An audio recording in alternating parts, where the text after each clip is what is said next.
Sobretudo Entrevista, um bate-papo com pessoas relevantes e de conteúdo, entrevistando quem tem a acrescentar sobre tudo e mais alguma coisa.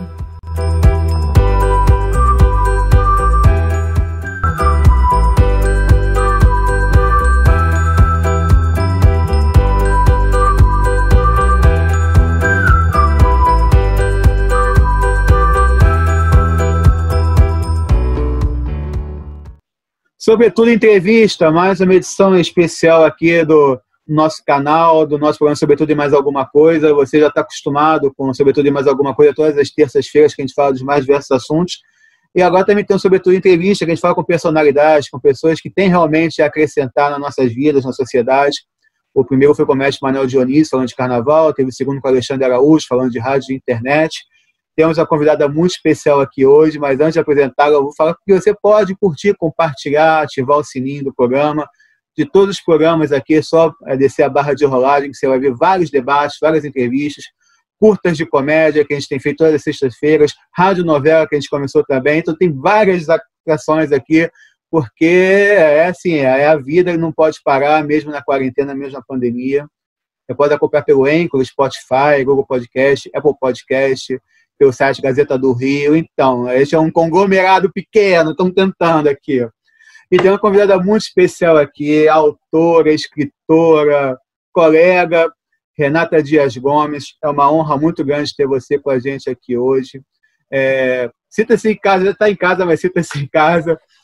E eu queria começar esse nosso bate-papo falando que eu não disse de quem que você é parente de propósito, porque eu e o Alexandre Valente é mais ligado a futebol. A gente lembra quando o Edinho, filho do Pelé, virou goleiro do Santos, que ficava uma pressão muito grande em cima dele. Nossa, se vocês quiserem fazer um programa sobre futebol, eu topo também, tá?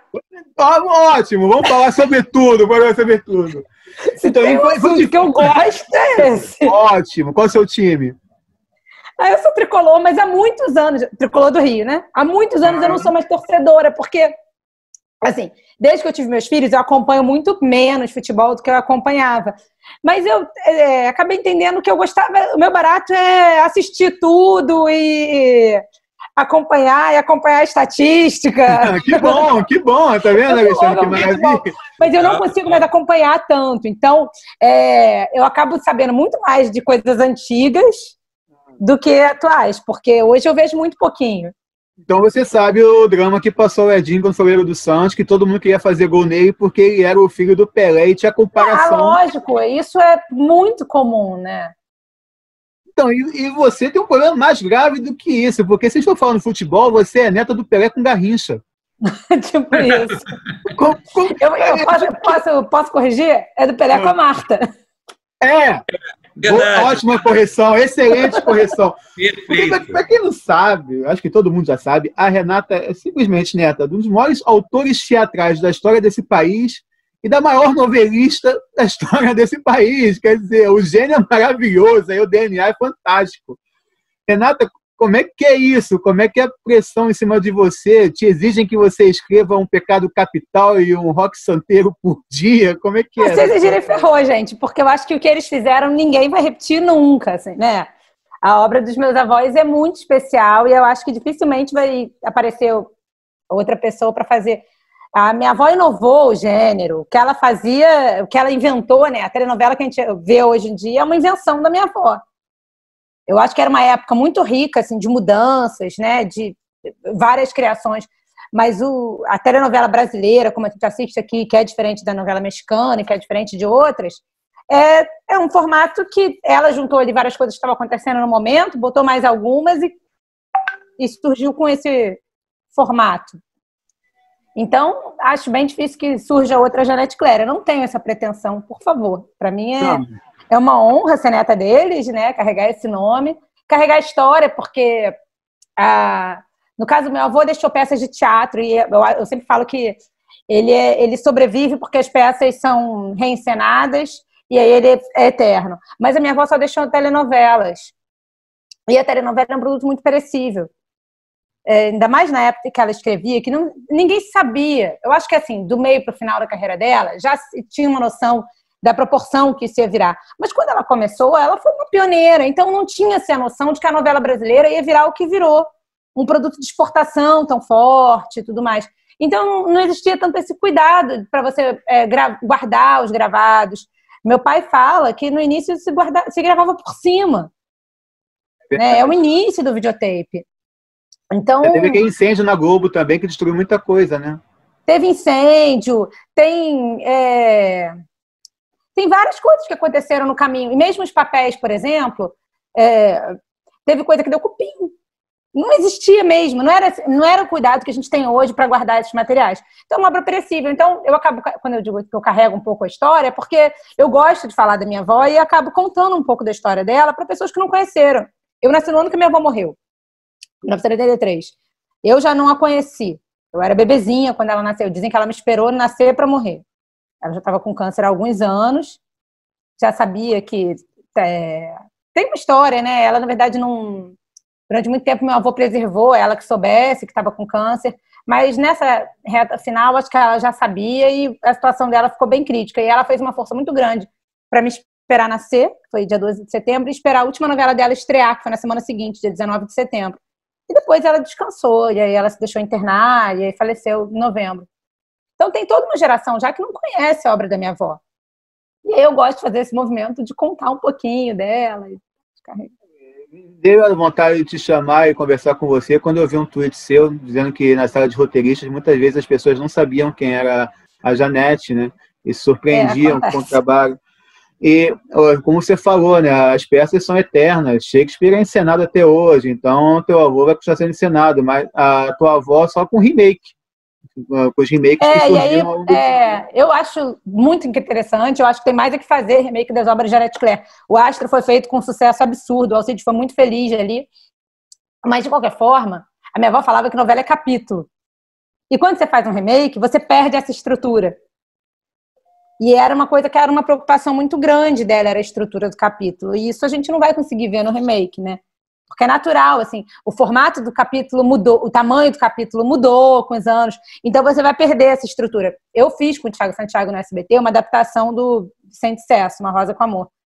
E uma das coisas que eu tinha muita preocupação era de tentar manter a estrutura do capítulo dele.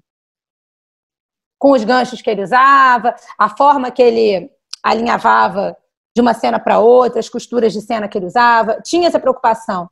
Principalmente no início, aí assim, mais para o finalzinho, o Thiago deu uma guinada um pouco diferente na novela, mas no início, quando a gente tinha mais tempo de trabalhar, isso era uma preocupação bastante grande da gente. E eu ia lendo os originais, passando para o Thiago já alguma coisa pré-montada, e tinha essa preocupação muito grande de respeito à unidade que ele criou. Mas não tem como você não mexer, porque o tamanho do capítulo é outro. Então, para você manter essa unidade... Né? Vida, costumes, tudo muda, né? Mas independente disso, porque isso, lógico, vai ter que ter uma adaptação. Mas estou falando de estrutura mesmo, dramatúrgica. Você acaba tendo que mexer na estrutura do capítulo diário. Você consegue até manter um pouquinho mais os arcos, alguma coisa você consegue manter da estrutura longa. Mas da estrutura do capítulo diário não tem como, você mexe. Do exemplo das novelas do Viva. Eu adorava ver Água Viva, quando passou no Viva, né?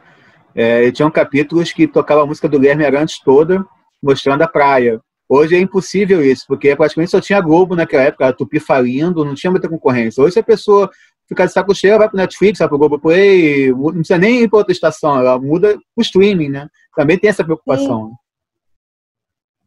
E para você, aquela pergunta que ela deve ter te feito milhões de vezes, né? Ela te ajudou ou te atrapalhou o teu sobrenome? O que você acha? Acho que as duas coisas, tá?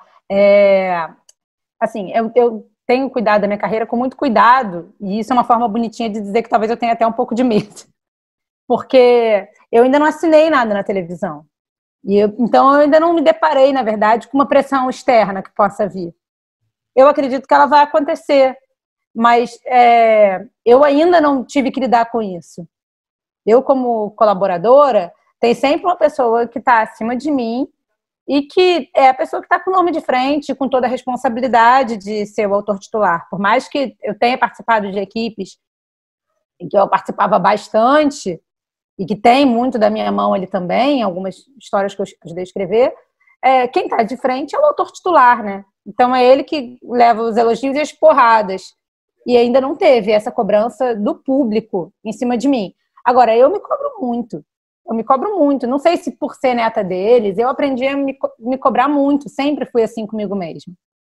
E não só nisso, tá? Eu sou meio chata comigo. Mas você tem essa vontade de assumir de frente, ou pretende ficar como colaboradora? O que você pensa? Não, eu tenho muita vontade de assumir. Eu tenho histórias para contar e eu tenho muita vontade de contar as minhas histórias. Isso é uma coisa que é muito certo para mim. Só que eu acho que tem que ser no melhor momento. Talvez agora, que eu já tenho mais maturidade de carreira. Eu comecei a escrever novela em 2006. Lá na Record. Então, hoje eu acho que eu tenho uma maturidade para isso, porque não é fácil. A novela é um Boeing, né? Eu não sei quem foi que fez essa comparação, mas eu acho ela muito boa. Você, não é só da sua habilidade de escrever. A novela você precisa ter uma certa habilidade de produção para lidar com as coisas que acontecem no meio do caminho. Tem ator que quebra a perna, ator que fica doente. E você morre. Ator que morre, você precisa saber rebolar e lidar com isso. Para isso, você precisa de uma certa maturidade, uma experiência mesmo. Lidar, de atender a imprensa enquanto está escrevendo, tem muita coisa. Envolve muita coisa você ser um autor titular. E até estar preparado emocionalmente mesmo para lidar com a crítica. Eu acho que hoje eu estou nessa situação. Hoje eu acho que eu tenho maturidade para isso. Maturidade tanto emocional, lógico, eu só vou saber na hora que for testada, né? Mas quanto maturidade na carreira mesmo, maturidade na carreira. Eu acho que hoje eu já estou com tempo, já trabalhei com diversos autores, isso é bom porque você consegue ver o estilo e o dia a dia do trabalho de cada um, para você conseguir entender como é que você gosta de trabalhar. Quando você não tem essa vivência de trabalhar com os outros, você não sabe, né?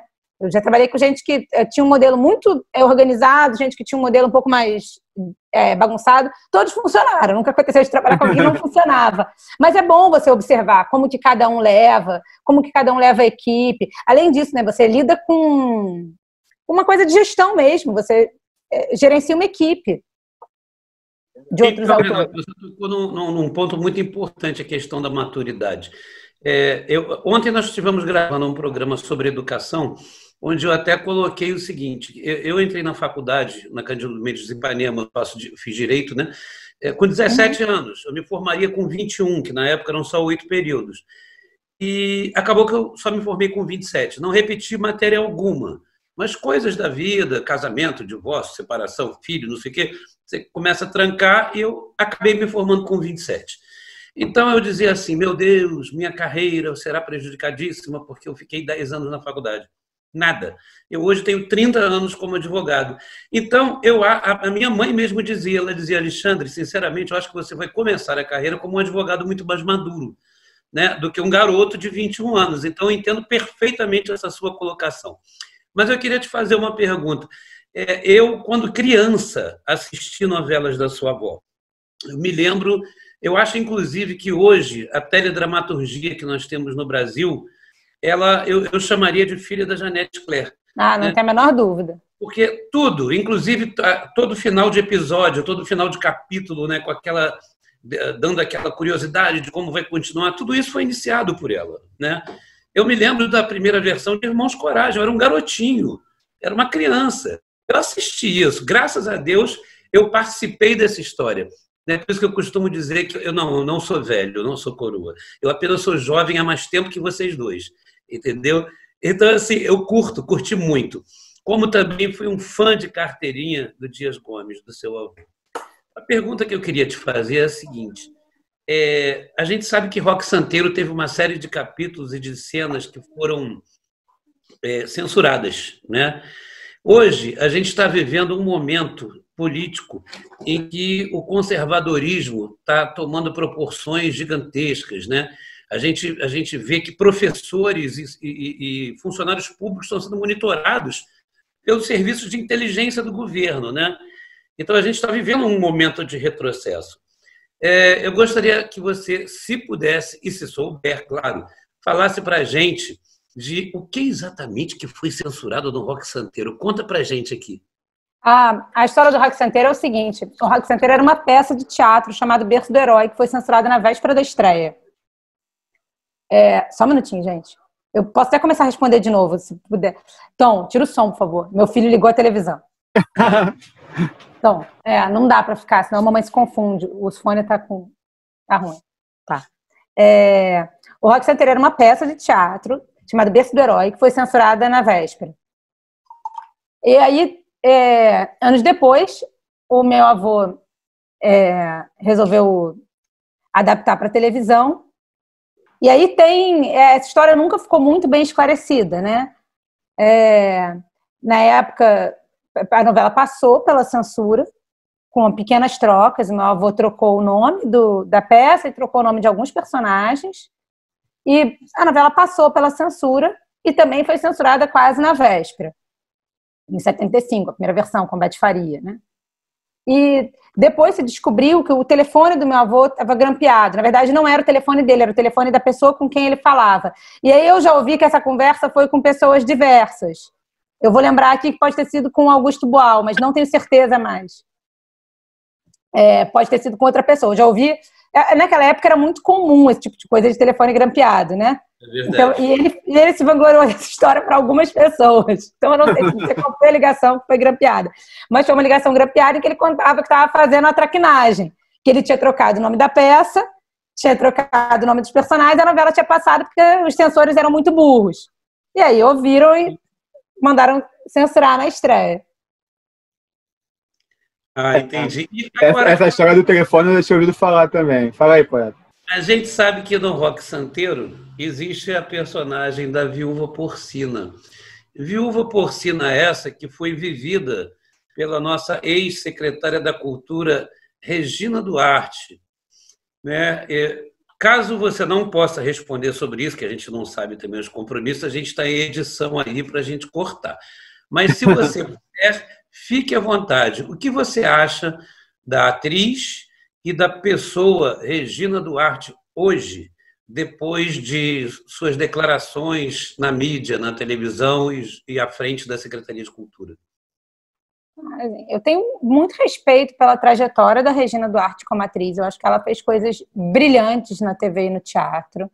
E tenho respeito pela história dela em relação à minha família também, porque, afinal, ela estava lá desde o início, né, quando os meus avós estavam construindo a carreira deles. E não sei te dizer o quão amigos próximos eram, mas eu sei que ela frequentava a casa dos meus avós, meu pai conhece ela. Então, tenho profundo respeito por essa história. Agora, nós estamos em lados políticos completamente diferentes. E, inclusive, me espanta que uma pessoa que fez Branca Dias no teatro, que para mim é uma personagem muito emblemática, quem não conhece, é a protagonista do Santo Inquérito, que é uma mulher que é morta pela Santa Inquisição. Ele faz um paralelo entre a Inquisição e a censura e a tortura do Brasil da época. Me espanta que ela tenha virado uma pessoa que defende um governo, ou que fez parte de um governo, que defende a tortura, que não acredita que houve uma ditadura militar no Brasil, que é um ponto passivo, né? Para a gente é pacificado que houve uma ditadura militar. Você citou a Branca Dias, tem Malu Mulher também, ela fez Malu Mulher. A gente imagina que ela fez Malu Mulher, né? Sim, e que era super à frente do tempo. Então, me surpreende. Eu não conheço a trajetória política da Regina Fundo. Eu li aquele depoimento do Daniel Filho, que foi casado com ela, que é incrível, e que conta que ela sempre esteve ali presente em lutas dos atores, né? Talvez não tenha sido a pessoa que estava de frente, talvez não tenha sido a pessoa mais engajada, mas ela esteve engajada em lutas de atores, pelos direitos trabalhistas dos atores. Então, realmente, eu acho surpreendente. Renata, ainda pegando esse gancho da Regina, mas não mais falando dela, você tem o DNA da arte, né? Sua avó, seu avô, como dramaturgo, a sua mãe, né, atriz, seu pai, baterista. Aliás, eu adoro bateria, eu acho isso um barato.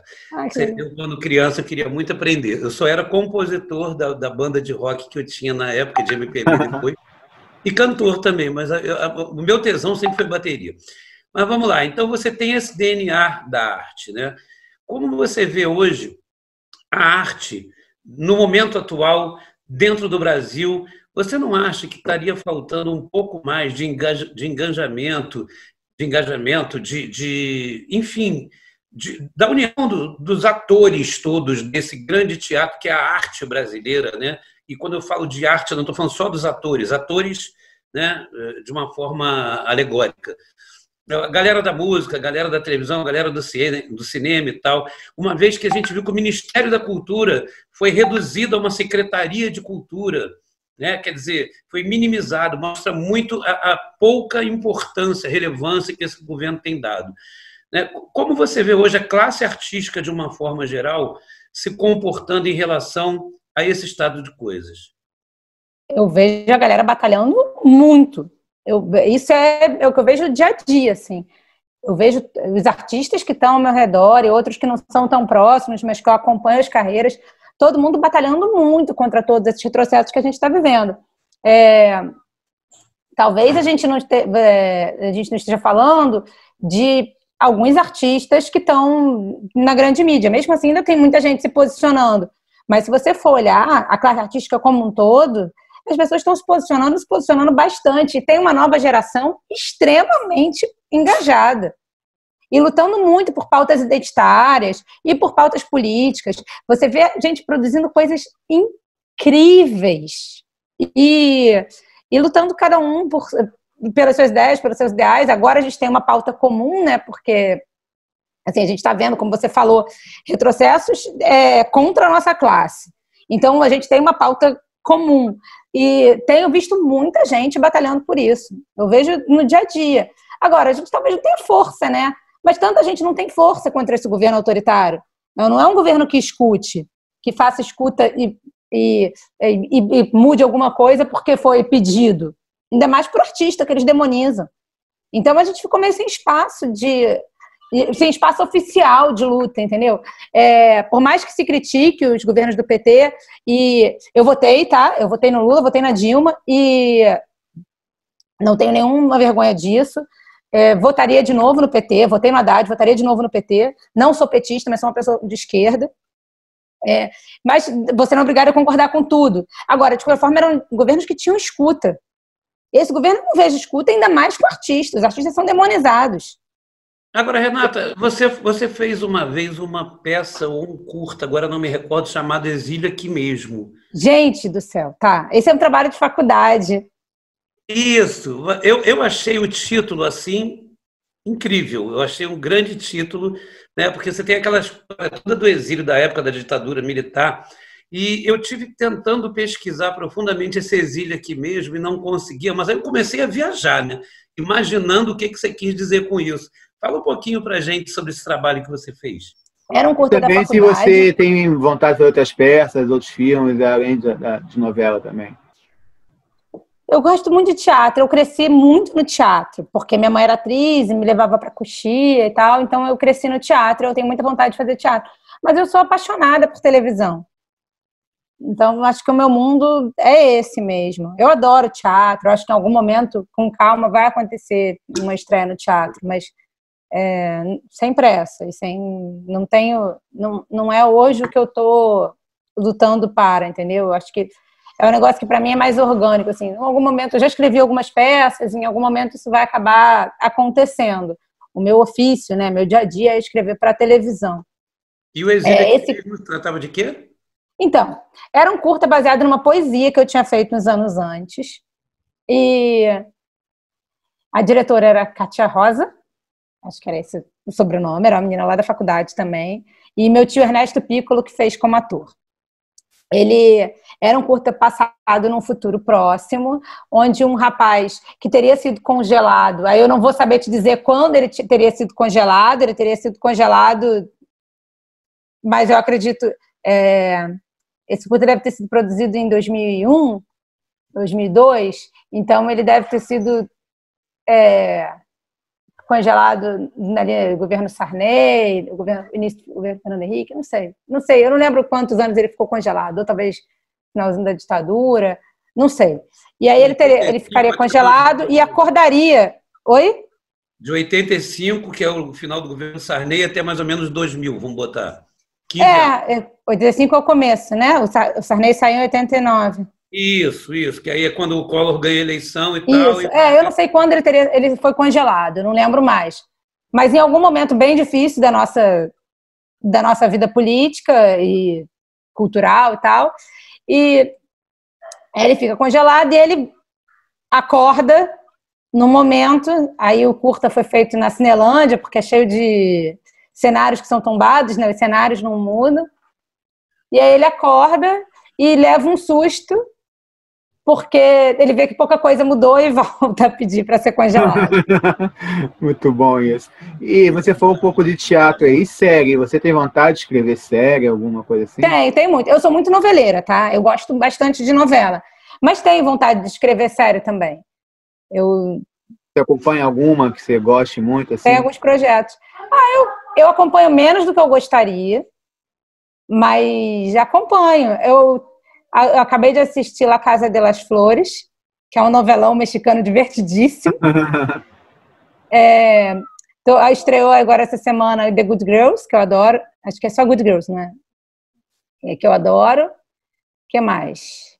Assisti Little Fires Everywhere, que é genial.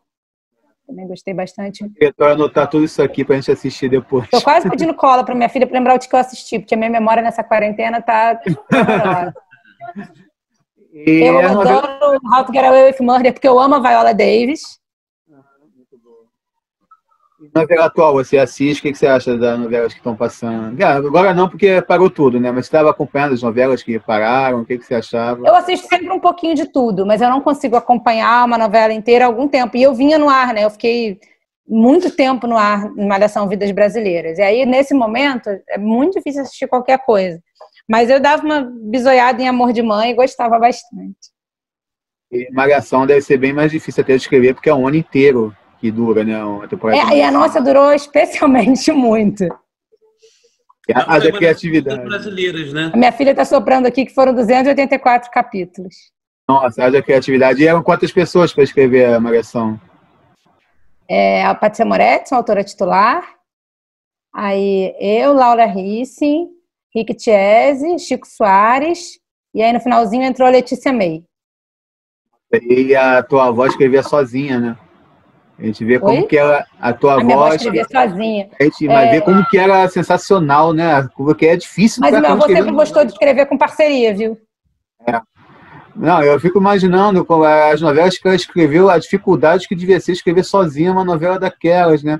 Hoje, com 4 e 5 pessoas já é difícil escrever 284 capítulos, como se fosse de Malhação. Imagina escrever uma novela sozinha, sendo que não tinha muita folga na época, né? Que hoje em dia você escreve uma novela, fica uns 2 anos, volta... Ela emendou novela por anos, mas a história da minha avó é bem assim, é curiosa, sabe? Eu acho que da mesma forma que ela fez muito bem a teledramaturgia fez muito bem para ela, porque a minha avó sempre foi uma autora workaholic, né? Eu acho que desde que ela começou escrevendo para o rádio, ela no início, por uma necessidade, acho que financeira mesmo, ela escrevia várias novelas de rádio ao mesmo tempo, escrevia para várias emissoras de rádio e tal. Isso ela sempre fez. Ela conta, inclusive, que num dos filhos mais novos, ela levou a máquina de escrever para o hospital e no dia que nasceu, ela estava escrevendo. Agora, aí ela entrou para a televisão, primeiro como contratada, no início, ela era contratada de um patrocinador que levava as novelas dela para as rádios, e aí levou algumas novelas dela para a TV Tupi. Só a TV Tupi do Rio, não era ainda nacional. Levou uma para a TV Tupi de São Paulo também. Ela era contratada nessa época, se não me engano, da Lintas. Ela foi contratada de algumas empresas desse tipo, que faziam patrocínio e revendiam a obra dela. Mas nessa época eu acho que era a Lintas. E ela, assim que ela chegou na televisão. Depois, ela queria muito entrar para a Globo, porque era finalmente uma emissora grande, carioca, querendo investir em novela. E aí ela correu muito atrás de entrar para a Globo. Ela tentou várias vezes levar as histórias dela lá. E ela acabou conseguindo, ali na virada de 67 para 68, né? Que ela assumiu a novela Anastácia.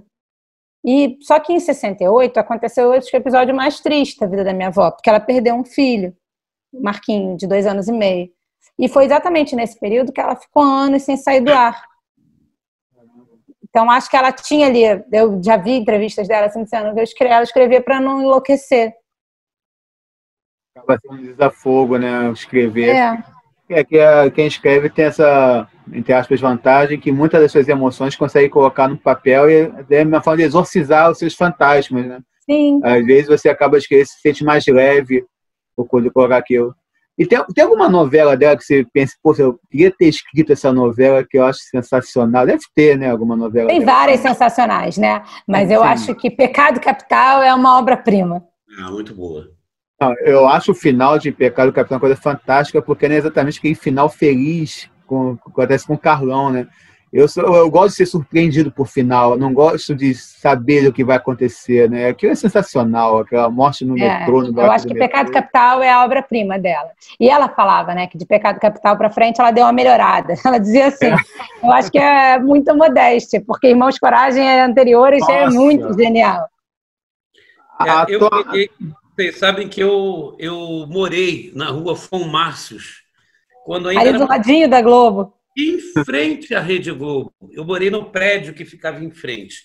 Eu tinha, na época dos meus 8 aos meus 11, 12 anos, eu vi o incêndio. Eu vi o incêndio da minha janela. Foi você que tacou fogo não, né? Hein? Foi você que tacou fogo lá não, né?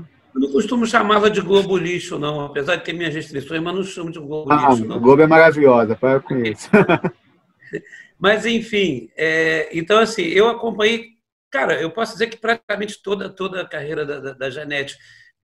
Você falou de uma novela que essa daí eu não conheci, não. A primeira dela, qual foi? Redenção, como é que é o nome? Não, a primeira novela da minha avó, eu não falei o nome aqui, mas foi O Acusador, para a TV Tupi. Com certeza não. Acho que ele estava falando da que ela substituiu, que ela pegou a novela no meio. Que Anastácia, A Mulher Sem Destino. Isso. Era uma novela do Emiliano Queiroz. Essa eu também não conheci. Emiliano Queiroz.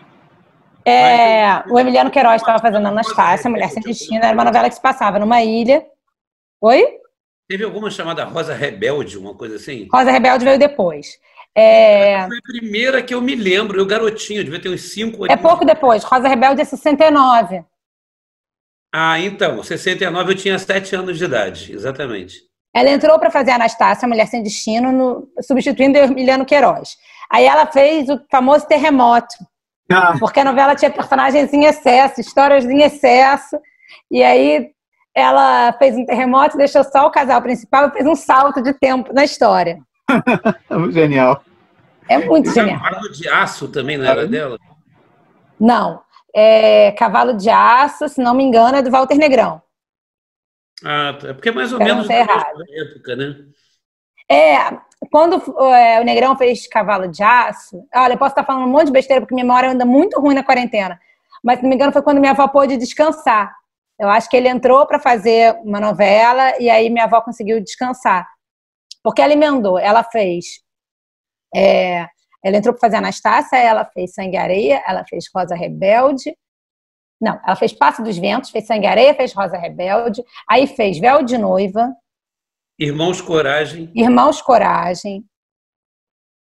O Homem que Deve Morrer. Ah, lembro disso também. Selva de Pedra.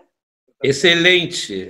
Novelaço essa. A novela que deu 100 pontos agora eu me enrolei. Eu não sei se teve Semideus antes ou logo depois. Mas aí, nessa época, eu acho que ela só parou em Fogo sobre Terra.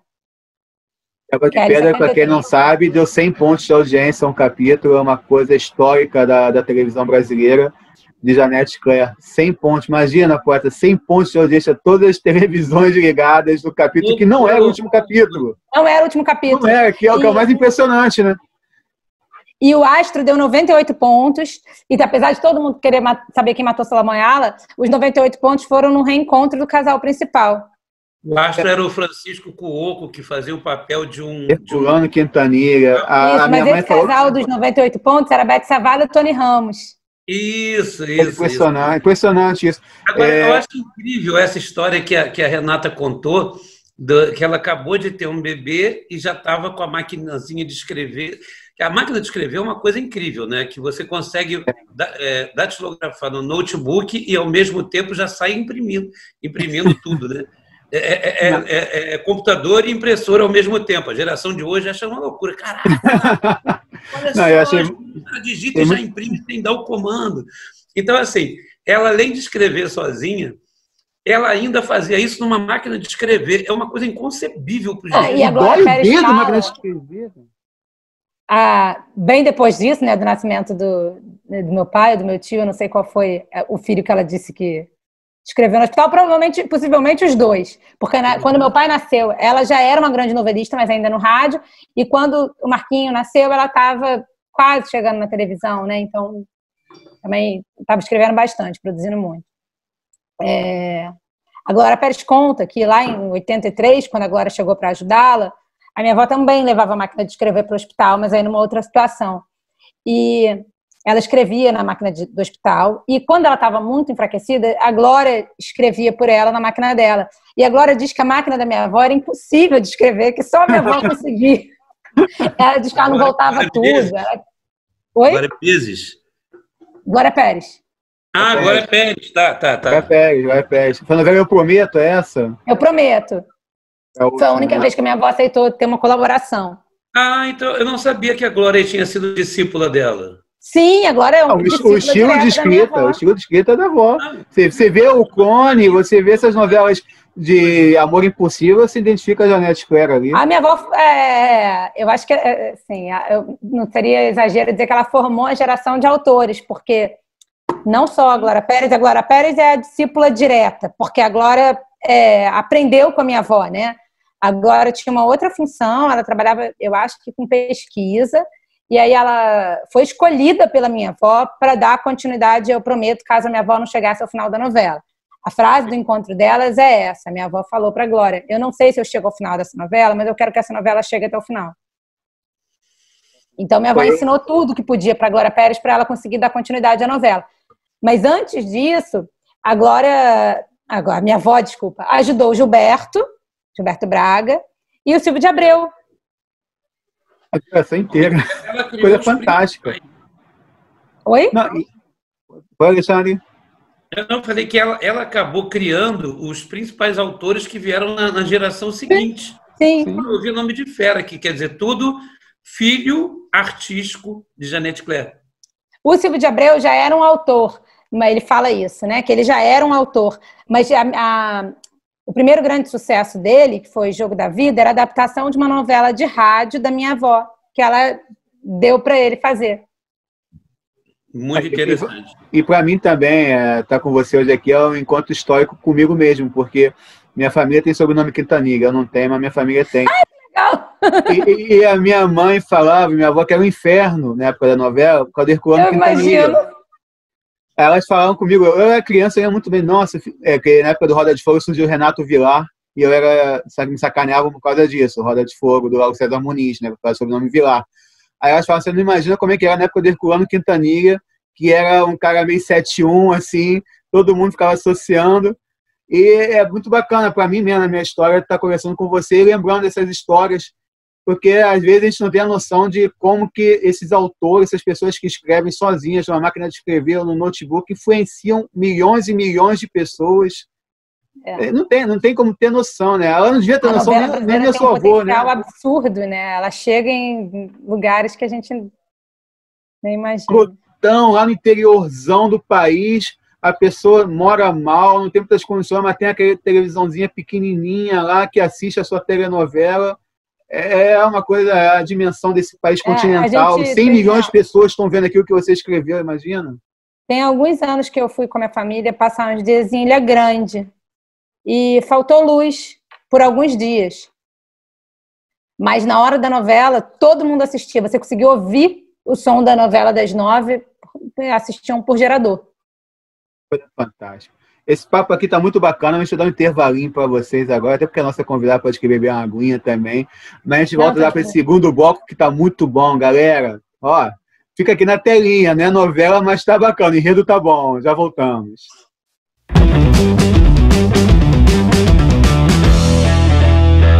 O que esperar de um combo duplo? Uma entrevista alucinada? Um grande bandido que, além de tornozeleira, pode estar com chifre eletrônico? Rod Nelson entrevista e Home Office 9, a Sugar Baby. Combo duplo que você só encontra aqui no canal SCC Produções no YouTube.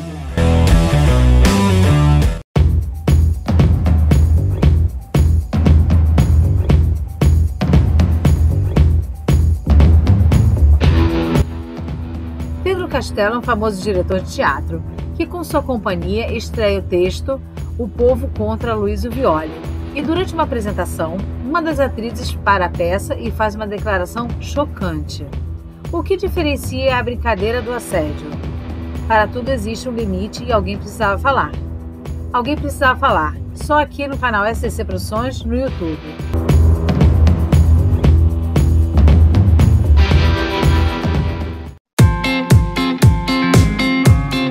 No canal SCC Produções, você tem debate de alto nível todas as terças, com sobretudo e mais alguma coisa. Curtas de comédia todas as sextas e além de peças de teatro. SCC Produções, seu mais novo entretenimento na internet. Segundo bloco aqui de Sobretudo Entrevista com a Renata Dias Gomes. Eu estava tentando pensar aqui qual que seria a minha obra preferida dos avós dela, realmente eu não consigo chegar a uma conclusão, porque Selva de Pedra me marcou muito esse lance de 100 pontos de audiência, aquela trama de amor, de vai e volta, originalmente com o Coco e a Regina, depois com a Fernanda Torres, Tony Ramos. Eu acho impressionante essa obra. Pecado Capital, que a gente citou aqui, que eu sou apaixonado por esse último capítulo. E aí vai para o Dias Gomes, eu adoro o Bem Amado, eu acho que o Odorico Paraguaçu seria presidente no primeiro turno desse país cheio de Odoricos Paraguaçus aqui, que a cloroquina é o novo cemitério, a obsessão do nosso atual Odorico Paraguaçu é a cloroquina. E, Roque Santeiro é sensacional, aquele que virou santo e que estava vivo, na verdade. É difícil. Tem muita novela boa, né? Eu adoro Bandeira 2 também, falava do Jogo do Bicho. Saramandaia, pelo universo. Nossa, Reino Fantástico, Saramandaia. É o auge da dramaturgia nacional, vendo nessa época, e eles são muito responsáveis por isso. Então, você que sonha em escrever um dia, que você que faz os seus garranchos no papelzinho, no notebook, estude para você ser um grande escritor. Não basta só ter sua ideia, sua imaginação, não. Você tem que saber quem veio antes de você, até para você se preparar para você ser um grande escritor. Não adianta. Isso é para tudo na vida, não só para ser escritor, como você falou no Twitter sobre jogador de vôlei. Qualquer profissão que você escolha, você tem que saber quem veio antes de você, até para você dar valor àquilo que você faz atualmente. E você deu muito valor, né, Renata? Tanto que você escolheu a mesma profissão. É de berço isso? Você imaginou fazer alguma coisa na vida que não fosse escrever?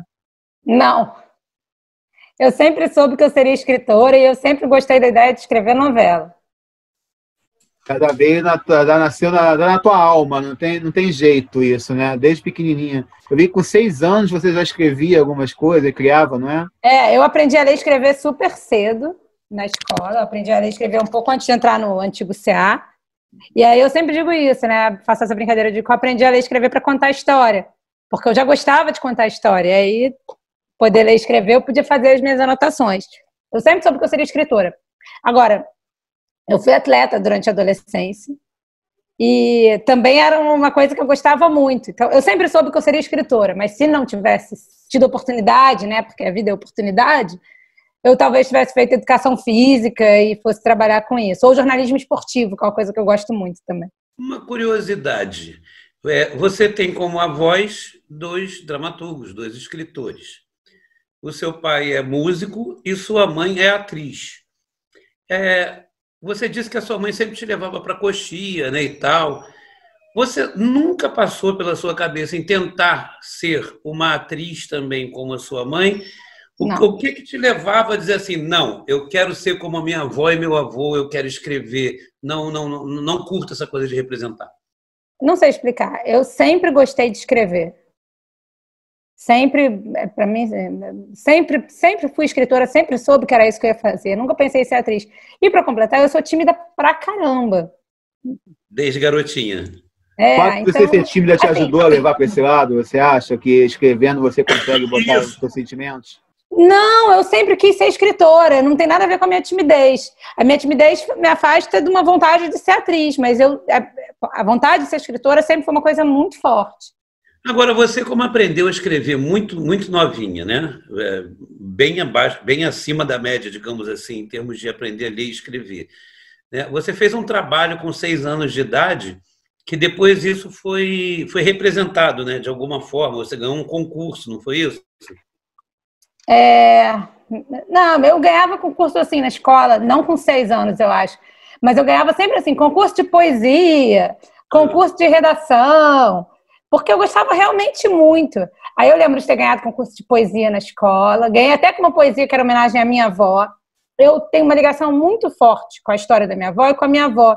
Eu acho que por essa coisa de ter sempre ouvido falar que ela me esperou nascer para morrer, eu sempre fui muito apaixonada pela minha avó. Muito, muito, muito, muito, muito. Então, escrevi várias redações na escola para ela, escrevi carta para ela. A minha avó sempre foi assim, não sei explicar, é o amor da minha vida mesmo. Uma grande referência, né? E aí ganhava assim, concurso de redação, mas nada que outras crianças também não tivessem ganhado, né? Eu conheço um monte de gente que escrevia muito bem nessa época, que foi ter outras profissões, porque gostar de escrever não necessariamente faz você querer fazer isso como ofício. Muita gente gosta de escrever, escreve muito bem, e às vezes atrela isso à profissão. Tem outras profissões que não, escritores de ficção, que também precisam de uma boa escrita. Você mesmo é advogado, você escreve bastante, né? E muita gente que gosta de escrever, mas que não quer levar isso como ofício. Agora, uma pergunta até que eu ia te fazer, Renata. Eu, além de advogado, eu também sou compositor, né? Sou produtor musical e tal. Agora, como compositor e como advogado, a gente tem que saber escrever bem. E para a gente saber escrever bem, é muito importante que a gente leia bem. Eu queria saber isso de você. Literatura, você certamente foi muito incentivada pela sua família sempre a ler. O que é que você leu tanto que te fez escrever tão bem? Eu gosto bastante de ler. Não sei dizer o que me fez, eu li muito que me fez escrever bem. Não sei, talvez a diversidade. Eu gosto de ler de tudo. Sim, acho que é isso que faz diferença, né? Que tipo de literatura você teve, diversificada e tal? Na escola a gente é muito obrigada a ler os clássicos. Eu sempre li, sempre gostei bastante. Acho que é importante ler e conhecer. Eu sei que tem uma época da vida que a gente acha muito chato ler os clássicos, né? Mas é importante pra caramba e sempre li, gostava. Às vezes na época eu não tinha maturidade para entender tanto. Eu lembro que eu fiquei muito apaixonada na época da escola pelos românticos, pelos poetas românticos, o movimento todo do romantismo. Foi uma coisa que na época me marcou muito, não sei dizer porquê naquela época, fazia muito sentido aquilo para mim, eu gostava bastante, foram leituras da escola que me agradaram muito. E o que mais? Não sei. Eu li tudo que era da época, né? Tudo que... Eu não estou sabendo te citar agora alguma coisa.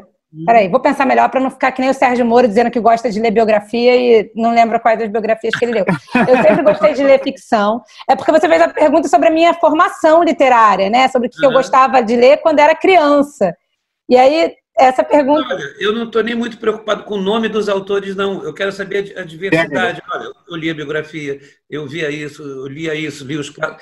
Porque eu acho importante para você passar isso para a galera que está começando agora, querendo escrever. É muito importante a gente passar essa coisa de que ler ajuda a escrever. É só nesse sentido. Ah, tá. Então vamos lá. Eu sempre li bastante e sempre li um pouco de tudo. Sempre fiz aquelas leituras obrigatórias da escola, que normalmente te manda ler os clássicos. Então eu li, quando era criança, li A Bolsa Amarela, que todo mundo leu, e A Ilha Perdida, Éramos Seis, da Maria José do Pré. Tudo isso eu li nessa época. A coleção Vagalume fez parte da minha formação.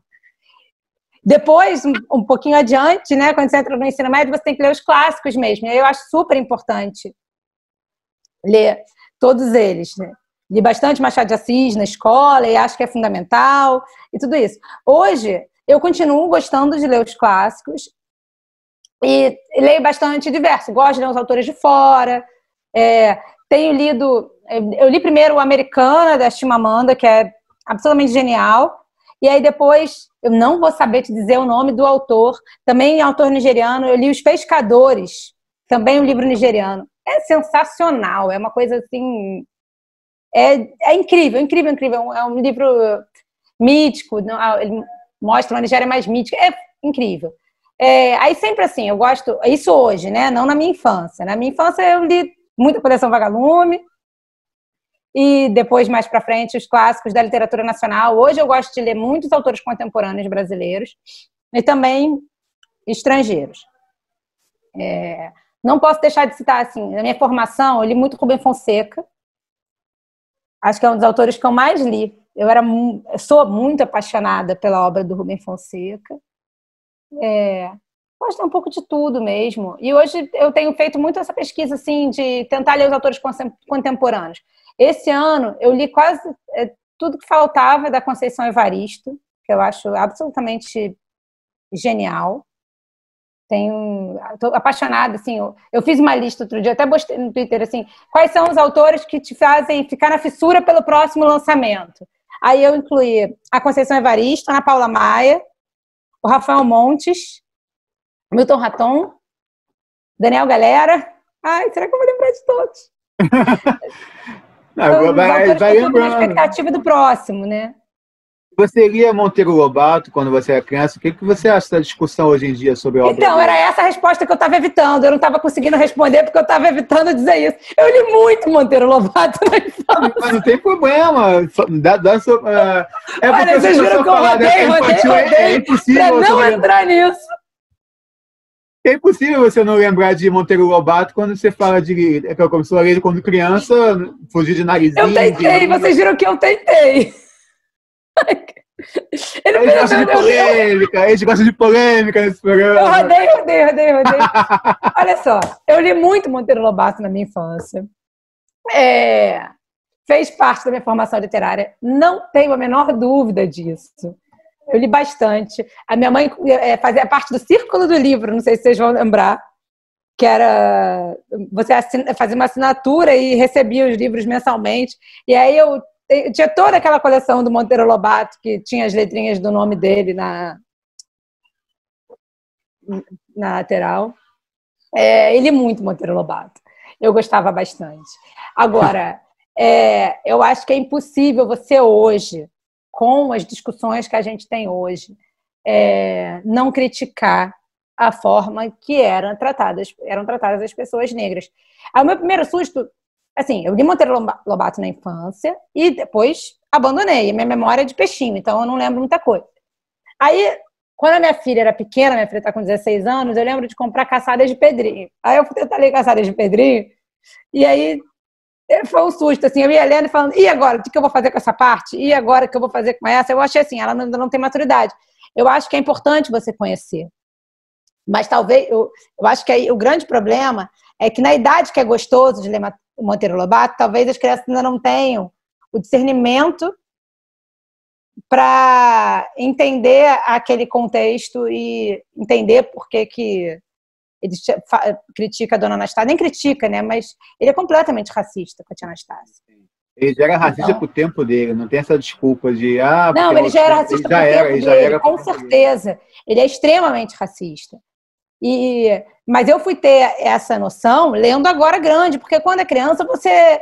Não é que você não perceba, é que a forma da leitura é diferente, né? Você vai, acho que lendo e absorvendo, que é ainda mais complicado. Então, por isso que eu acho, a idade que é gostoso ler Monteiro Lobato, talvez a gente ainda não tenha o discernimento para conseguir entender essa contextualização. Aí eu comecei a ler um outro com a Mayara ainda, tentando explicar isso, depois eu desisti. Eu acho que a gente tem outros autores incríveis para criança e...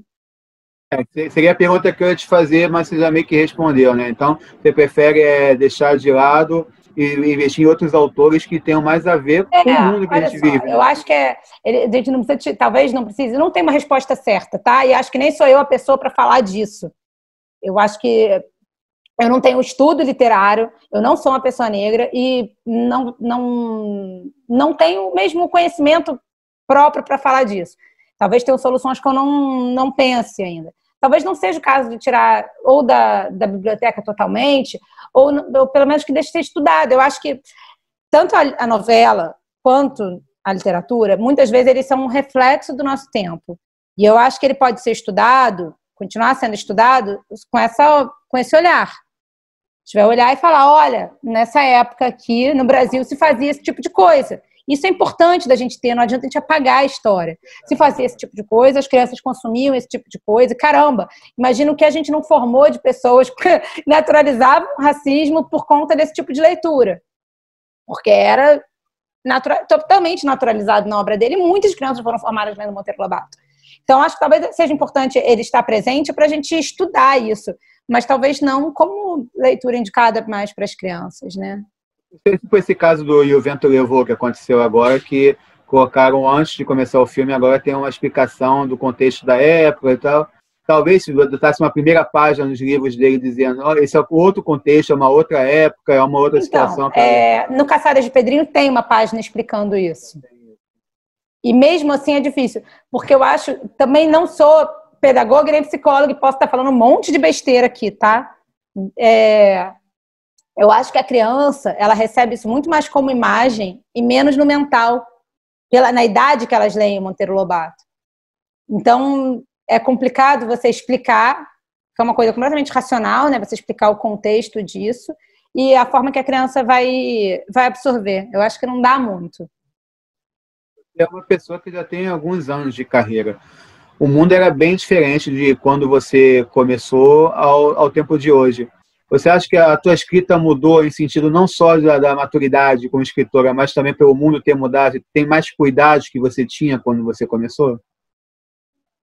Acho que sim. Acho que a gente está amadurecendo discussões que não eram tão maduras na época que eu comecei a escrever. Não é que as coisas não me preocupavam, não é que as pautas identitárias, por exemplo, não me preocupavam naquela época, ou que o machismo não me preocupava naquela época. Lógico que essas coisas já me preocupavam, mas as discussões estão mais amadurecidas, não só para mim, para todo mundo, né? As redes sociais ajudam muito nisso, acho que o momento mundial ajuda muito nisso, e a gente tem estudado mais, tem falado mais de vários assuntos que a gente aborda nas novelas, né? E aquilo que eu falei também, a novela acaba sendo um pouco reflexo do tempo, então é natural que isso aconteça na escrita. Só ver Malhação, né? Não sei se o Alexandre Vale assiste Malhação, mas se você vê a Malhação dos últimos anos, é completamente diferente da Malhação da primeira década do século e dos anos 90, que é a academia. E a Malhação vem sendo premiada, vem sendo muito bem vista pela sociedade, que agora é um programa que realmente interage, ela mostra a realidade do jovem de hoje em dia, né? Vocês tinham essa preocupação, né, de vocês, né? A Malhação hoje vem trazendo uma preocupação de inclusão social, ela vem trazendo temas polêmicos que antes não eram trazidos. Era colocado mais naquela vibe da adolescência, não sei o quê, mas agora vem trazendo outros temas que eu considero muito importantes. E assim, ainda dentro daquela história do Monteiro Lobato, só para dar uma pequena palhinha aqui, eu acho o seguinte, que muito importante a gente lembrar que isso, se não era uma coisa totalmente positiva ou negativa e tal, claro, ele tinha as falhas dele, mas eu acho que a gente pode usar hoje o Monteiro Lobato não só como um grande escritor literário infantil, como também o exemplo do que não se deve fazer. Eu acho que hoje a gente pode recomendar para um filho nosso, dizer assim, olha, leia isso aqui, olha, porra, que leitura maneira. Agora, olha que coisa feia que o tio fazia também na época, né? Então, ele acaba tendo mais uma função, porque Nelson Mandela dizia o seguinte, ninguém nasce racista porque ninguém nasce sabendo odiar, né? As pessoas aprendem a odiar, e assim como aprendem a odiar, também podem aprender a amar, né? Então, eu acho essa fase que vai mostrar o amor e não o ódio. É nessa fase justamente, né? Você mostra, olha só, eu não quero, meu filho, minha filha, que você aprenda a odiar lendo isso aqui, porque você não tem isso, você pode se tornar isso. Então, agora, eu, sua mãe, seu pai, podemos explicar a você que isso aqui não era uma coisa legal. Era da época, não sei o quê, tudo bem, mas não era legal. Sabe por quê? Por isso. E aí acaba que essa leitura ela passa a ter uma dupla função pedagógica. Não só a leitura pela leitura, daquela coisa lúdica do Monteiro Lobato, como também ensinando aquilo que não era legal dele. Até porque todos somos seres humanos, somos falíveis, e a gente mostra que até um cara tão fera como ele também tinha seus defeitos. A minha dúvida é aquilo que eu falei, assim, eu não sei, e aí não sei mesmo, não tenho conhecimento para dizer se na idade que as crianças leem o Monteiro Lobato, elas vão conseguir chegar nessa compreensão. Tem uma boa base familiar para isso, né? Porque senão fica muito difícil. Sim. E a gente tem que se adequar ao mundo, porque a gente está falando de telenovela, teve Acabando o Pai Tomás, nos anos 60, que era um branco fazendo um papel de um negro, né? Que hoje é impossível você fazer isso, não se aceita isso, os negros estão cada vez mais valorizados E na telenovela já não se aceita mais o negro apenas fazendo o escravo ou a empregada doméstica. Provavelmente algumas coisas até que se façam hoje em dia, daqui a uns 40, 50 anos, vão ser mal vistas também. O mundo vai mudando e é muito fácil falar que é mimimi para quem diz que é branco, que nunca passou um preconceito, nunca passou por um racismo, falar que é mimimi. Né, Renata? E os projetos assim novos que você tem em mente? A quarentena deve ter interrompido muita coisa que você pensava, né? Como que você está lidando com isso atualmente? A quarentena me prejudicou na minha rotina, né? Eu não estava em nenhum produto quando a quarentena começou e eu tinha tentado tirar um tempo para conseguir escrever as minhas histórias, para ter os meus projetos.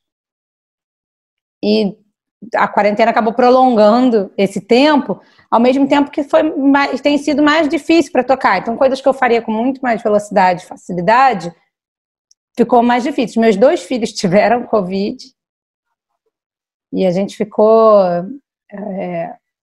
um tempo assim, nessa função, né, de cuidar deles.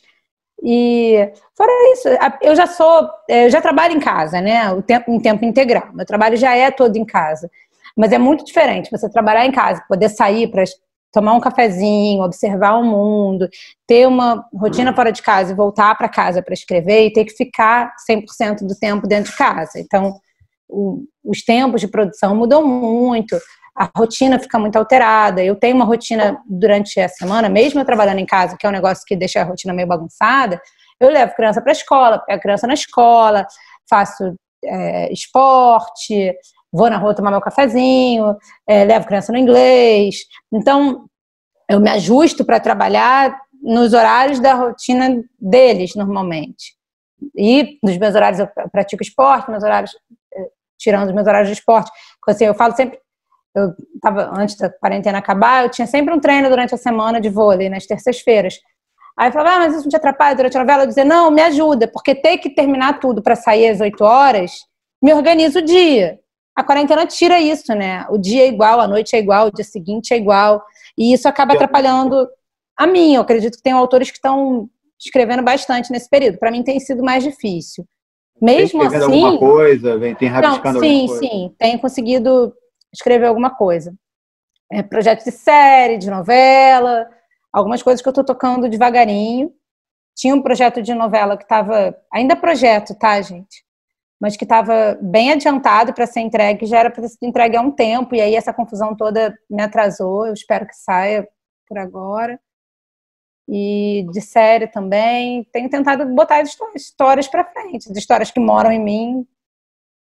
Como é que faz um autor para competir com a realidade? Porque a realidade provavelmente ganharia todos os prêmios, Emmy, Oscar, porque parece uma novela, é um filme. Gente, o roteirista brasileiro o roteirista dessa história do Brasil é incomparável, né? Agora, eu falo que é um roteiro de baixo orçamento, porque todas as locações são em Atibaia. É verdade, é uma série que se passa em Atibaia. Tipo A Casa de Papel, em vez de ser A Casa da Moeda, se passa em Atibaia. Fantástico. Tudo acontece em Atibaia, é incrível. Você acha que a realidade é ruim para o roteirista, que a competição fica muito difícil para igualar, ou você acha que é um estímulo que eles passam atualmente? Não dá para competir, não dá para competir, você tem que ir para o outro lado. Inclusive, aí é uma opinião, tá? Antes da pandemia, a gente via muita série distópica.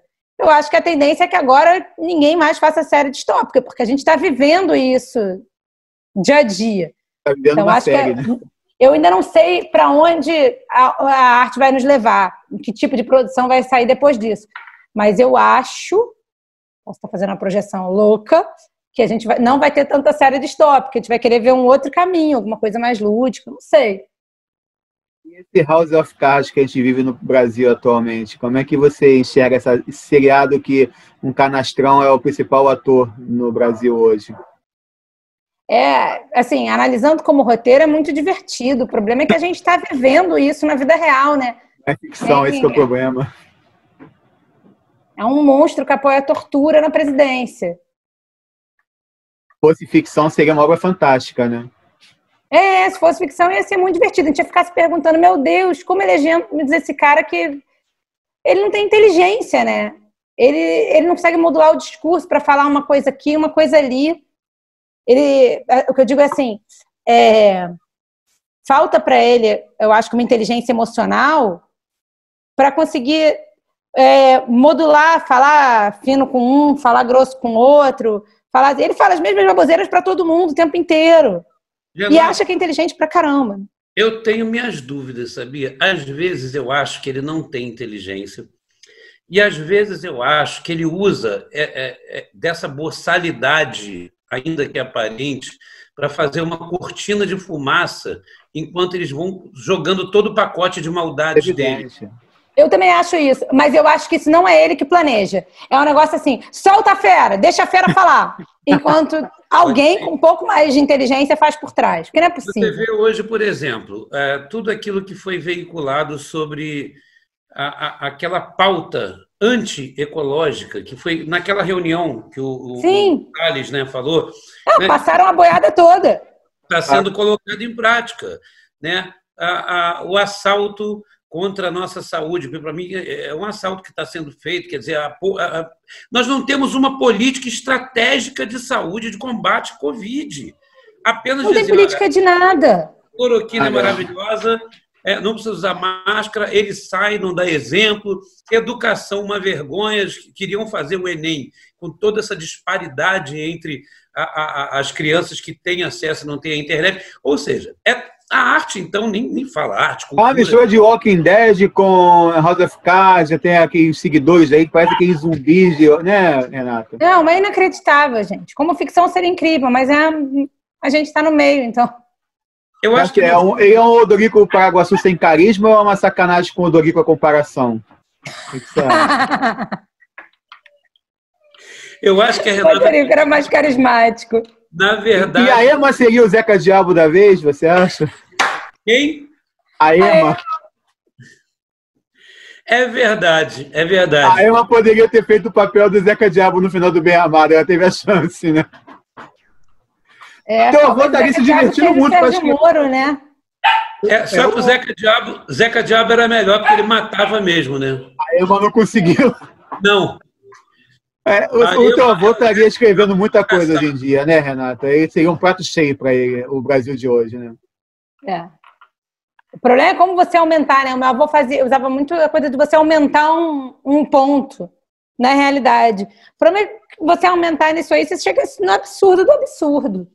Já é muito absurdo, né? Já é demais, né? E o Brasil tá tão louco, né? Porque aconteceu uma situação contigo, que você quiser contar, fica à vontade. Esse programa está sendo gravado numa semana que você ficou revoltada no Twitter, aí mostra muito como é que é o Brasil de hoje, né? Se você quer contar, se quer falar, fica à vontade, que você contou do seu marido. Não, posso contar, porque assim, meu marido é um homem negro, a gente está acostumado a conviver com situações de racismo. É muito triste, mas a gente vive isso bastante, né? Ele, não eu, mas estou sempre junto. E essa semana tentaram entrar na casa de um vizinho nosso, o vizinho ligou para avisar, e enquanto isso, o porteiro de um prédio próximo parou uma viatura de polícia que foi dar uma volta no quarteirão para ver se encontrava a pessoa que tentou pular o muro do vizinho. E o meu marido subiu para ver o que estava acontecendo, para tentar ajudar de alguma forma, ou pelo menos para proteger a gente aqui. E estava conversando com o porteiro quando o policial voltou dessa volta. E aí, no que viu, o Felipe saiu do carro com arma em punho, andando agachado, já partindo para cima dele. Aí acho que ele viu que o porteiro ficou assustado e o Felipe fechou os braços, aí ele percebeu que era morador. Aí veio falando, ai, desculpa, é morador, desculpa, não tinha entendido que você era morador. Poxa, aí comeu assim, não sei se sem graça, mas é uma situação óbvia de racismo explícito. E aí muita gente comentou, o Felipe postou isso nas redes sociais dele, e aí amigos dele falaram, você deu sorte, porque foi na Zona Sul, onde a polícia pergunta antes de atirar, porque se fosse na Zona Norte do Rio de Janeiro ou em outra região, talvez a polícia tivesse chegado atirando. E o mais triste disso é que na hora que ele subiu para falar, eu falo subir porque a gente mora no subsolo, então para ele chegar na rua ele tem que subir. Quando ele subiu para falar com a polícia, Eu fiquei apreensiva e a nossa filha depois contou que também ficou apreensiva. Quer dizer, a gente já esperava que esse tipo de coisa pudesse acontecer. É muito ruim se viver assim, né? Como que se faz para mudar esse enredo desse país que divide cidadãos, que é preconceituoso, racista? O caminho de mudar esse enredo, de criar um final feliz para essa novela é educação, você acha? Educação, e com certeza, educação é primordial. Mas eu acho também que a gente que é comunicador, né? No meu caso, na novela, você que com o programa, a gente que é comunicador tem uma responsabilidade nisso também. A gente pode fazer a nossa parte para mudar esse tipo de coisa. É o nosso enredo, né? A gente fica falando do Odorico sem carisma lá, mas na verdade não foi ele que criou esse enredo, essa novela. Ele talvez seja a consequência do isso é o mais assustador, né? O assustador é que ele foi eleito, ele sempre esteve lá na Câmara. E ele era um personagem folclórico da Câmara. E aí, quando ele começou a aparecer mais, ele foi eleito. O assustador é que tem muita gente que concorda com as barbaridades que ele diz. A cultura de ódio que a gente vive no país hoje em dia, que foi citar no nosso último programa, que hoje você dá um bom dia, se o dia não estiver bonito, a pessoa vai te responder, bom dia por quê? Tá nublado, você não tá vendo, seu idiota, que tá nublado? Por que você tá falando que é bom dia? É uma cultura de ódio, e você é muito atuante no Twitter. Você já passou por alguma situação ali que você pensou, caramba, por que eu tô aqui ainda? Por que eu não desisto disso aqui? Então, não foi agora. Agora minha bolha no Twitter está maravilhosa. Isso tem sido muito divertido, porque há uns anos, porque eu conversei com a socialista Morena, alguma troca de mensagens com ela, as pessoas começaram a me xingar muito. E aí eu fiquei meio chateada e falei, cara, não preciso passar por isso. Lógico que não foi nada parecido com o que fazem com pessoas mais conhecidas e com a própria Sinara, né? Com a socialista Morena. Mas me xingaram bastante na época e eu falei, cara, vou trancar esse perfil aqui. Era uma besteira, eu estava conversando com ela. Aí fiquei um tempo sem participar tanto, e aí voltei a participar mais recentemente. E a minha bolha, não sei porquê, tá linda, não sei se é porque todo mundo que me segue agora sabe das minhas posições e ninguém me xinga mais, já estou achando maravilhoso.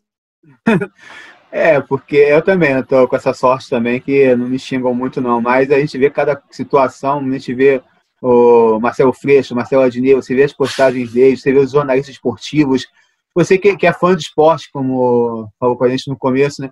A gente vê muito esse ódio no esporte hoje em dia também. Muito, gente. O André Rizek é xingado o tempo inteiro. Isso eu queria citar, o André Rizek, justamente. E o esporte seria para unir as pessoas, né? Uma coisa de saúde, saudável, e a coisa tá louca, né? A coisa tá muito louca. E no esporte isso é bem forte mesmo. E aí o cara que é torcedor de um clube já pega implicância também com o comentarista, porque acha que ele no comentário protege o do outro time e... Como é que surgiu esse seu amor por esporte? Foi de família, foi sozinho? Não sei, isso é muito curioso, porque na minha família ninguém é assim. Só eu. E eu gosto muito de esporte, e gosto muito de esporte desde pequena, e de qualquer esporte que você possa imaginar. Eu assisto na televisão qualquer esporte, qualquer um. Tipo, assim, todos. E o enredo da vida esportiva daria histórias maravilhosas, de novelas, de séries, da superação, né? Cara, eu sou louca pra fazer a história da Jaqueline do vôlei. Nossa, fantástico. Eu acho a história dela incrível. Você conhece a Jaqueline pessoalmente? Não conheço a Jaqueline, conheço a história dela. A Jaqueline é uma jogadora de uma geração anterior a mim. Porque eu joguei vôlei, né? Eu trago isso no meu currículo. Eu tô rindo porque é ridículo, porque eu sou muito pequenininha. Eu não era a jogadora mais habilidosa, mas eu era a jogadora mais esforçada. E eu fui federada e joguei vôlei durante alguns anos da minha adolescência e voltei a jogar agora no Master, já depois dos 30 e poucos. E a Jaqueline é uma jogadora de uma geração anterior à minha. As jogadoras que eu acompanhava quando era criança, a levantadora da seleção era a Fernanda Venturini e a Fofão. Eu acompanhei muito mais. Mas vi muito a Jaque no vôlei de praia. Ela na quadra anterior, no vôlei de praia, torci muito. Nossa! Primeira e única, até hoje, medalhista de ouro feminina na Olimpíada do Brasil. Ela e a Sandra. Da Isabel, né? Oi? Ela é da geração da Isabel. Sim, elas eram amicíssimas. Nossa! Elas eram muito amigas de seleção. Mas a Jaqueline tem uma história incrível, porque ela era uma jogadora fenomenal, assim, fora de série, Mas a geração dela era uma geração que, por falta de oportunidade, incentivo, não tinha chance de lutar com os grandes times mundiais, né? As grandes potências eram a seleção americana, até a seleção peruana, na geração dela era uma seleção forte. E elas não tinham essa chance toda. E aí ela conseguiu, ela fundou praticamente o vôlei de praia e conseguiu ser medalhista olímpica de ouro. A história dela é fantástica. Você também deve ter querido dar uns tapas nas cubanas em 96, né? Era uma rivalidade incrível, era uma realidade louca. Mas hoje, não tem como você não reconhecer, né? A Mireia Luiz é uma das maiores jogadoras da história. E acompanhando as redes sociais hoje em dia, você começa a gostar até mais das cubanas que certos jogadores daquela seleção, né? Sem dúvida nenhuma. Você fica pensando, bateu pouco, né? Bateu pouco, ainda por cima. A gente vai finalizar aqui te agradecendo muito. Você estava tarefada hoje, está com as crianças em casa. Eu queria te fazer uma última... Tem alguma pergunta para fazer, poeta? Eu vou fazer uma última pergunta aqui. Você quer fazer alguma pergunta, alguma consideração? Não, eu já estou muito feliz. Pode fazer. Eu estou aqui curtindo muito. Se você fosse a autora do livro sobre 2020, da novela sobre 2020, qual gênero você acha que entra e como é que você imagina que possa ser um final bacana para essa novela? Acho que o gênero de 2020 é terror. De terror, né? E você imagina que possa ter uma solução para essa novela esse ano, ou a gente vai precisar de uma segunda temporada ano que vem? Eu acho que isso ainda vai se arrastar um pouquinho, né? Infelizmente. Tem mais temporadas dessa novela, né? Eu espero que acabe logo, mas acho que ainda se arrasta um pouquinho. Eu queria te agradecer imensamente. A gente nem se conhece, você aceitou de bom grado na hora quando eu te fiz o convite no Twitter. Muito obrigado por ter participado com a gente, comigo, com o Alexandre. Infelizmente, a Marta e o Armando não puderam hoje, porque tem a novela da internet nesse país também, que é um filme de terror, como o do ano de 2020. Mas queria te agradecer muito a sua presença, saber mais da sua história, da história de Janete Claire, da história de Dias Gomes. Sou muito fã dos dois. Eu, como um escritor, tento... não me inspirar neles, porque, como a gente já falou várias vezes, não tem como você ser escritor sem se inspirar neles. Tem outras pessoas que eu gosto muito, eu adoro o Quentin Tarantino, eu adoro o Woody Allen e tal, mas tem essas duas pessoas no nosso país, é um motivo de muito orgulho, é um motivo de muita satisfação saber o que essas pessoas transformaram o nosso teatro, a nossa telenovela, as nossas vidas, porque a nossa vida acaba sendo uma telenovela também, com todos os ganchos, os amores impossíveis, os dramas, e espero que o final feliz. Obrigadão, Renata, por sua participação aqui com a gente. Renata, queria te dizer também que a família de vocês é hoje uma grande novela para a gente, né? Talvez a gente pudesse chamar essa novela de Família Talento. Né? Quem dera se fosse a primeira família do país, em vez da família que comanda o Brasil hoje, né, poeta? Seria muito melhor. A família real brasileira, né? Mas, pelo menos, é uma família que fez uma rachadinha de talentos, né? Um é músico, outro é dramaturgo, outro não sei... A rachadinha... Por incrível que pareça, tem muito mais músico do que escritor na família. Tá vendo? Você nunca pensou em compor, não? Como escritora? Nunca pensou em fazer letra de música, nada? Eu não tenho nenhum talento para música. Obrigadão, Renata. Obrigadão mais uma vez aí. Achei fantástico. Foi muito bacana o papo. Quer falar alguma coisa? Despedir, falar o que você está fazendo. Gente, peraí que os meus filhos estão pegando a minha cara para desbloquear. O que eu queria dizer era exatamente isso, né? Que essa dinastia de Janete Claire, de Dias Gomes, né? Acho que é Luísa o nome da sua mãe, não é isso? Neuza. Neuza, eu sabia que era parecido. Né? Do seu pai, baterista, você possam continuar com a Maiara, com seu filhote. Com certeza, gente. A Maiara é atriz e o Tom é músico. Nasceram assim. É da família. Olha ela aí. Então, assim, que todos dizem que está chegando a era de Aquários, né? Que é a era que vai ser voltada para a cultura e para a arte, e que vocês possam fazer frutificar isso muito. É tudo que a gente espera e a gente confia, porque vocês têm o sobrenome Talento. Obrigadão, Renata. Esse foi, sobretudo, entrevista com a Renata Dias Gomes, falando da sua carreira de Janete Claire, Dias Gomes, do Brasil, essa série de terror que a gente está vivendo atualmente. Você pode acompanhar essa entrevista aqui no nosso canal. Você pode acompanhar, que a gente falou com o médico Manuel Dionísio, com o Alexandre Araújo, com o Gustavo Henrique, dando choque. A gente fez vários debates sobre racismo, fascismo, violência contra minorias, falamos de solidariedade, TV errada, streaming, falamos sobre tudo e mais alguma coisa. Educação. Você pode acompanhar os programas, você pode acompanhar nossos curtas de comédia, home office que a Renata não conhece, é o home office do crime organizado, se reunindo em casa, para ver como eles vão estar trabalhando, tem miliciano, tem traficante, tem tudo tentando trabalhando de casa, tem nossas radionovelas, enfim, tem várias coisas aqui para você acompanhar. Pode acompanhar pelo Anchor, pelo Spotify, curtam, compartilhem, se inscrevam. Aí voltamos semana que vem com mais um Sobretudo e mais alguma coisa e mais um Sobretudo Entrevista. Muito obrigado, gente. Até mais. Obrigada, gente.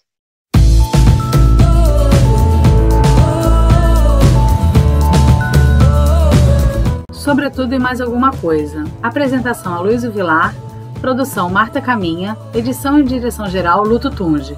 Realização SDC Produções.